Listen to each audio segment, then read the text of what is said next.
¿no? Pero vamos a cambiar de tema, porque como les comenté, nos acompaña el doctor Renzo Oviedo del Servicio de Salud de la Pontificia Universidad Católica del Perú y vamos a hablar de algo importante. Buenas tardes, ¿Qué tal, Renzo. Eder? ¿Cómo estás? Buenas tardes. Después de la tormenta viene la calma, pero después del huaico vienen los problemas. No exactamente así, ¿no? En Perú no pasa exactamente así. O Ujú, sea, hay factores epidemiológicos que tenemos que tener en cuenta para poder prever enfermedades, ¿no? ujú. Que causan un impacto muy importante dentro de la población.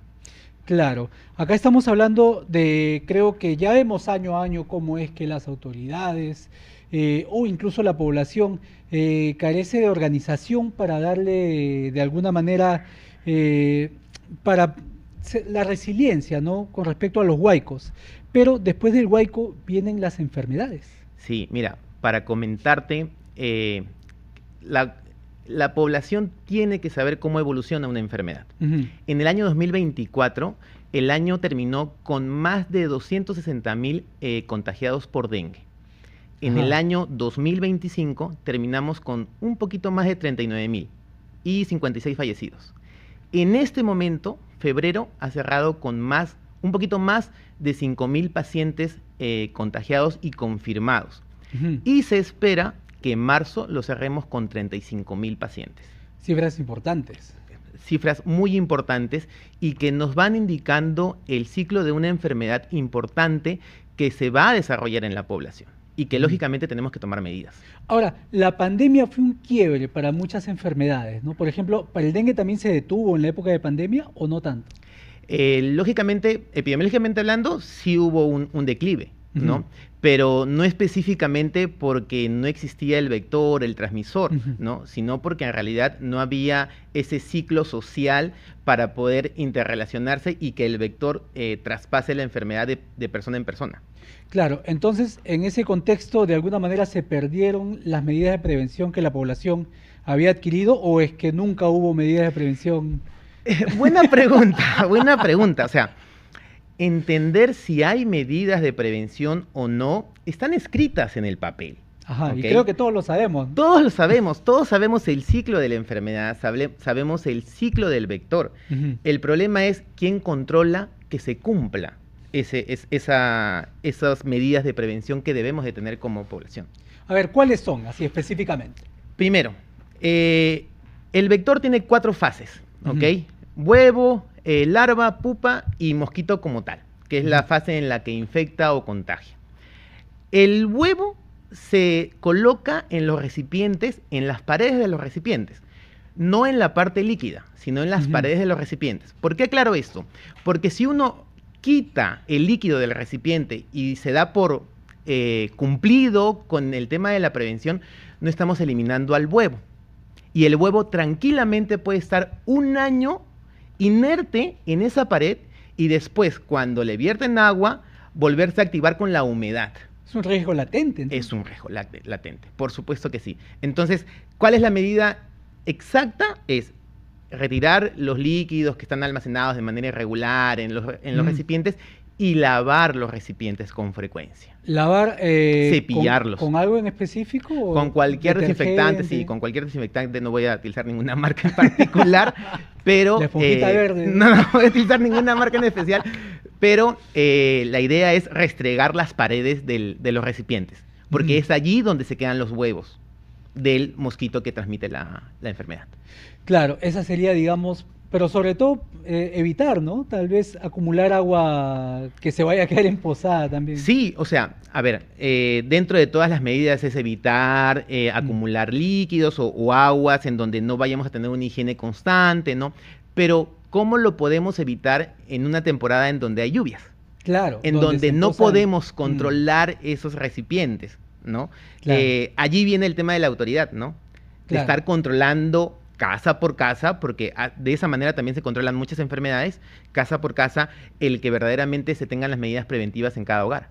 O sea, en parte es un poco de educación y en parte es gestión de las autoridades también. Por supuesto, o sea, la población tiene que estar educada, tiene que Ujú, conocer cómo prevenir. En este caso, puntualmente es, si tengo riesgo en mi población de pacientes que han sido infectados por dengue, inmediatamente ante los síntomas que ahorita los puedo mencionar, Claro. acudir inmediatamente a algún servicio de salud, ¿no? Ese es uno. Y dos, evitar que se empose el agua. Pero aparte de ello, el gobierno como tal tiene que brindar políticas públicas para que se puedan corroborar que se están cumpliendo esas medidas de prevención. Ahora, ir a la zona, ¿no? Porque todos vemos a la persona disfrazada de zancudo en el hospital. ¿Qué sentido tiene? Tiene que ir a la zona donde...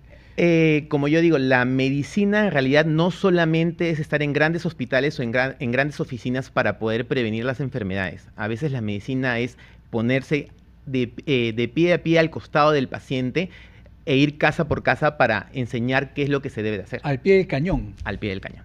Ahora, con respecto a las alertas, ¿no? Ya una vez que te picó, o de repente ni te diste cuenta que te picó, pero ¿cuáles son los síntomas que delatarían una enfermedad? A ver, el síntoma más clásico y que lo conoce casi todo el Perú es la fiebre, que es la Ujú. primera fase de la enfermedad, ¿Hablamos de qué temperatura? 39 a 40. 39 a 40. Y 40 es bastante. Sí, por supuesto. Y el clásico signo que le llaman la fiebre rompehuesos, porque produce mucho dolor articular. El Ujú. dolor es muy fuerte, pero no es la etapa más crítica de la enfermedad. Estamos hablando del dengue. Estamos hablando del dengue, por supuesto. La etapa más crítica de la enfermedad es la segunda etapa en donde podríamos llegar a tener episodios de dengue grave. Así. Sí, por supuesto. ¿Cómo reconocemos esta etapa? ¿Cómo reconocemos esta etapa? Hay un signo clásico que es, termina la fiebre o la fiebre cede, cae por completo, el paciente cree que está bien y empiezan dolores muy intensos que no ceden de estómago. Estómago. Sí, dolores de estómago. ¿Por qué se produce esto? Porque la patología o la enfermedad daña el endotelio de los vasos sanguíneos. Ujú. O sea, es la capa interna por donde circula el torrente sanguíneo. ¿Ok? Lo vuelve poroso. Al volverlo poroso, esto genera que el líquido de la sangre se extravase de los vasos sanguíneos. ¿Ya? Mm. Y se acumule en lugares que pueden producir mucho dolor, como por ejemplo el abdomen. Y es por eso que se produce, bueno, es una de las tantas cosas por las que se produce el dolor de estómago, que es muy intenso y que no cede. Y esa es la fase que podría complicar todo el panorama. Esa es la fase en la que probablemente estemos frente a un dengue grave, lo que antes conocíamos como dengue hemorrágico. Para tenerlo en claro, ¿el dengue qué tipo de enfermedad es? Es un virus. Es un virus. Es un virus que lo que ocasiona es alteración principalmente en la capa endoteliar de los vasos y que disminuye la producción de plaquetas. Tengamos en Ujú. cuenta que las plaquetas son las que controlan la coagulación de la sangre. Si no tenemos plaquetas o tenemos baja disminución de producción de las plaquetas, lógicamente la sangre no va a coagular Ujú. y por ende se va a producir hemorragias. Es algo similar, creo que un síntoma que alguna vez escuché es lo de las encías, ¿no? El sangrado nasal o el sangrado de encías es un síntoma inicial que nos podría prever de un dengue grave. Ahora, ¿el dengue tiene cura como tal? No tiene cura como tal. Los medicamentos que se utilizan para controlar la enfermedad en realidad son netamente paliativos. Hablamos de analgésicos para el dolor específicamente y que el paciente se mantenga hidratado. Ujú. Entonces es una situación compleja si te da dengue porque no sabes cómo va a evolucionar.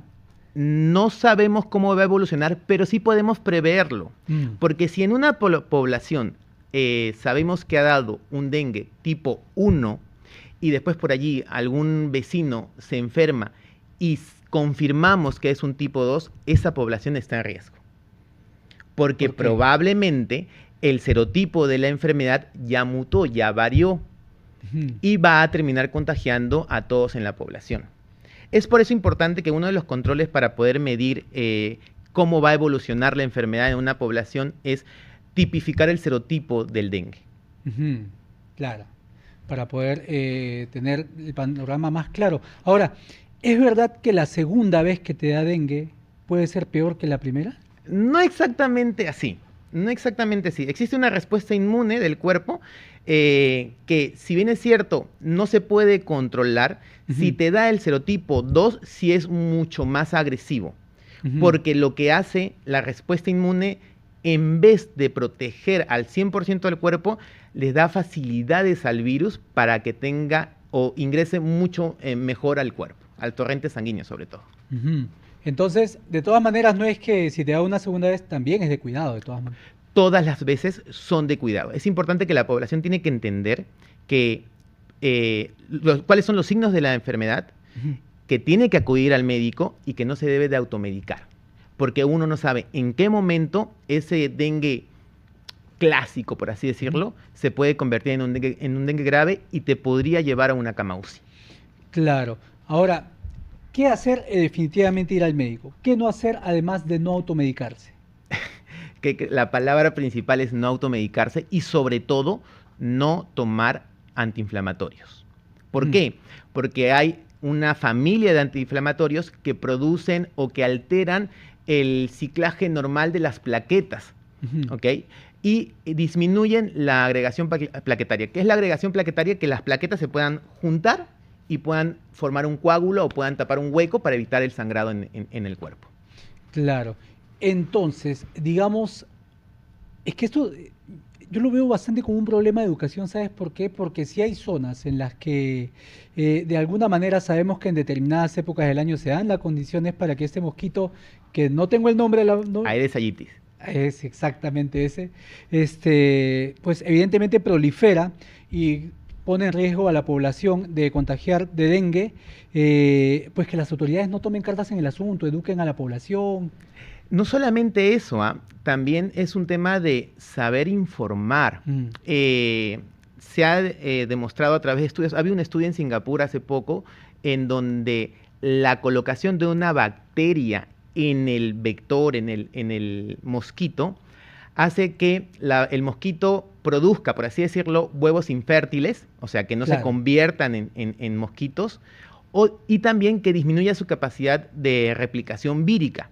Eso lógicamente disminuye la enfermedad, ¿ya? Ya. Esto se está haciendo en Perú. O sea, se ha tenido la Hay un intención. piloto acá en Lima, ¿no? Sí, en Comas. Se ha Sí. tenido la intención de hacer esto en Perú, que es la colocación de la bacteria Wombacha, ¿ok? En los mosquitos. El problema es que la población cree que esto es un cambio del genoma del mosquito y ya transmuta la información. No es manipulación genética del No es mosquito. manipulación genética, es Mm. una bacteria que está en el 50% de los insectos. Solamente que en el Aedes aegypti provoca Una esas dos inoculación, cosas. tal vez. Es una especie de inoculación. Ujú. La única ventaja es que en el Aedes aegypti provoca esas dos cosas. Disminución de la replicación vírica y que se produzcan o se fecunden, por así decirlo, huevos infértiles. Y todavía es muy pronto para tener los primeros resultados de este... Hay un estudio en Singapur que ha salido... No, claro, pero el de aquí en acá, Perú todavía no, porque la población se resiste. Inclusive tú vas a... que matan al mosquito. La población se resiste porque creen que es una transmutación genómica Mm. que va a afectar a la población y en realidad es algo netamente natural, Entonces ahí también, como dices tú, más allá de la educación, es un tema de información, ¿no? de saber cómo informar. Mm. Eso es muy importante. A veces tenemos toda la información, tenemos toda la buena intención de generar algún impacto positivo, pero no sabemos cómo decirlo. Y lógicamente la población no tiene la obligación de poder entendernos. Claro, yo recuerdo un caso de dengue acá en Lima, en Mirones, ya ¿Ya? hace unos años. Ujú. Lo recuerdo bien porque creo que mi tía y mi primo también resultaron Afectados. afectados, sí, sí. Como te digo, cuando el dengue se instala en una población, la replicación en otros pacientes o en otras personas es muy fácil. Es muy, Ujú. muy fácil.